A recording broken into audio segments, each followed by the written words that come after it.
It's said that time is like a river. You cannot touch the same water twice because the flow that is past will never pass again. Many of us do not realize the value of time and waste it on matters which are of the least importance. Unlike money, lost time can never be recovered.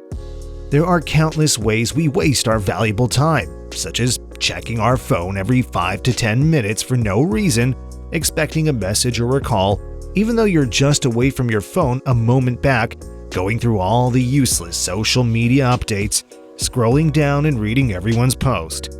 The list goes on. Besides these obvious time-sucking addictions, let's learn about the other 8 biggest time-wasting habits that are pulling you down. Number 1. Not being organized. Being organized is not just about keeping up appearances. In fact, keeping a clean house and workspace helps us to be more efficient, but when clutter and messiness take over, the reverse will happen.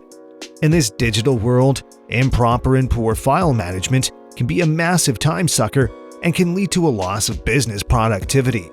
Being disorganized leads to increased distractions, difficulty finding things that you need, and more stress. All of that adds up to a lot of wasted time. To overcome this, just make sure everything you own has a place. Constantly remind yourself to clean, sort, and discard your physical and digital clutter. Number 2. Living in the past. You cannot start the next chapter of your life if you keep rereading the last one. Every moment you live in the past is a waste of time in the present. Your life may have been rough. It might have been filled with negative experiences of mistakes, anxiety, pain, and fear. But all those things were means to help you become a better, wiser, and more courageous version of yourself. You can't do anything about the past as it will never change. The future can be influenced by what you do today. So it is today that really matters. Instead of wandering in the past and soaking in negativity, learn from it and move on to enjoy the present. Number 3. Procrastination. One of the most influential artists of the 20th century, Pablo Picasso, said, "Only put off until tomorrow what you are willing to die having left undone." Procrastination is the habit of putting off your tasks until tomorrow for the actions you need to do today. This may be the worst time waster of all. An example of procrastinating is having a week to work on an important task and waiting until the night before it's due to work on it. Every time you decide to do things tomorrow, you keep pulling yourself further and further away from your targets. Some people procrastinate because they're afraid of failing at the tasks that they need to complete. Constantly putting off your actions until tomorrow is a colossal waste of time. To get out of procrastination, find out the major causes, break down the work into smaller tasks, and prioritize. Number 4. Multitasking. There are many ways we try to multitask, such as performing multiple tasks simultaneously, switching back and forth from one task to another, performing several tasks in rapid succession. It might seem like a good idea at first, but it has been proven that multitasking does not save time and, like procrastination, ends up with disappointing results. It causes people to take longer to finish projects and tasks and reduces productivity by as much as 40%.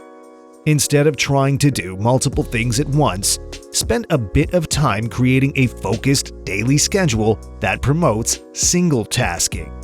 Number 5. Comparing yourself to other people. Every minute you spend wishing you had someone else's life is a minute you spent wasting yours. While comparison is inherent to human nature, it also makes us vulnerable to the fear of underachievement and failure. We compare ourselves to friends on social media, colleagues at the office, and even strangers on the street. You can be anything, but you can't be everything. When we compare ourselves to others, we're often comparing their best features against our average ones. Hence, we end up concentrating all our energy and time on bringing them down instead of raising ourselves. The only comparison worth our attention is with ourselves. The question to ask is, how can I be the best version of myself? Practicing self-love and focusing on self-improvement is the key. Number 6. Trying to do everything perfectly. From the wisdom of an ancient Chinese philosopher, better a diamond with a flaw than a pebble without. Perfectionism in a healthy form can be self-motivating and satisfying. However, in extreme form, it is a massive waste of time and unhealthy, as it could lead to depression, anxiety, or even suicidal instincts. Perfectionists have unrealistically high expectations for performance. They avoid taking challenges because they fear that they can't do it perfectly. Perfectionism is an impossible quest. Unless you are some sort of god, there will always be times when you feel chaotic and imperfect. Flaws and mistakes are universal parts of the human experience. We should learn to embrace our real selves along with all the flaws we possess. The key is to realize that any milestone achieved can be worthwhile, even if it's not perfect. Number 7. Repeating the same mistakes. A mistake repeated more than once is a decision. Mistakes are what make us human, hence committing them is part and parcel of the learning process. Although committing a mistake is itself a sign of progress, not learning from it is a strong sign of ignorance. The path to achieving your target gets lengthy if you find yourself making the same mistakes over and over. It is like living the life of an animal because they hardly learn from their mistakes. You can trap them by the same trap over and over again. So, to avoid making your life miserable, acknowledge the mistakes you're making, identify behaviors that caused it, and change your methodology. Number 8. Waiting for inspiration to live life. You are wasting your time thinking you should have figured out your life at 18 or 24 or maybe even at 30. It is pointless because no one ever got it figured out. If you sit around waiting for inspiration to strike, you'll be waiting a long time. Saying you cannot start something because you're not inspired is just another form of procrastination. Someone asked Somerset Maugham, a renowned English author from the 1930s, about this secret of inspiration. He said, "I write only when inspiration strikes. Fortunately, it strikes every morning at 9 o'clock sharp." Prioritizing self-care, being mindful, and having an attitude of gratitude are some of the ways to live your best life. When you're open to trying new things, helpful to others, and wake with energy, you know that you are living a good life. You will never finish what you don't start. So, begin.